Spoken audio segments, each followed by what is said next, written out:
সারা জীবন সুখে থাকার জন্য কোটি টাকার প্রয়োজন হয় না, প্রয়োজন হয় একজন বিশ্বাসী মানুষের, যে আপনাকে জান্নাত পর্যন্ত নিয়ে যাওয়ার জন্য সহযোগিতা করবে। আপনাকে ছেড়ে যাওয়ার কথা কখনো কল্পনাও করবে না। আপনার হাসিতে সে হাসবে এবং আপনার দুঃখে সে দুঃখিত হবে। দেখবেন আল্লাহ আপনাদের যে শান্তি দিবেন, অনেক টাকাওয়ালারাও সেই শান্তি পাবে না। যদিও বাহ্যিক দৃষ্টিতে সুখী দেখাবে না, তবে সুখ তো কেবল মনের।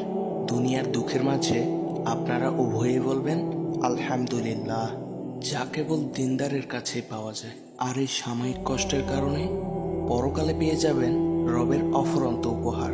আল্লাহ সুবহানাহু ওয়া তাআলা বলেছেন, শীঘ্রই তোমার রব তোমাকে এত বেশি দিবেন যে তুমি সন্তুষ্ট হয়ে যাবে, যা শেষ হবে না এবং নিষিদ্ধও হবে না। দিনের পথে চলুন। জীবনসঙ্গীর ক্ষেত্রে দিন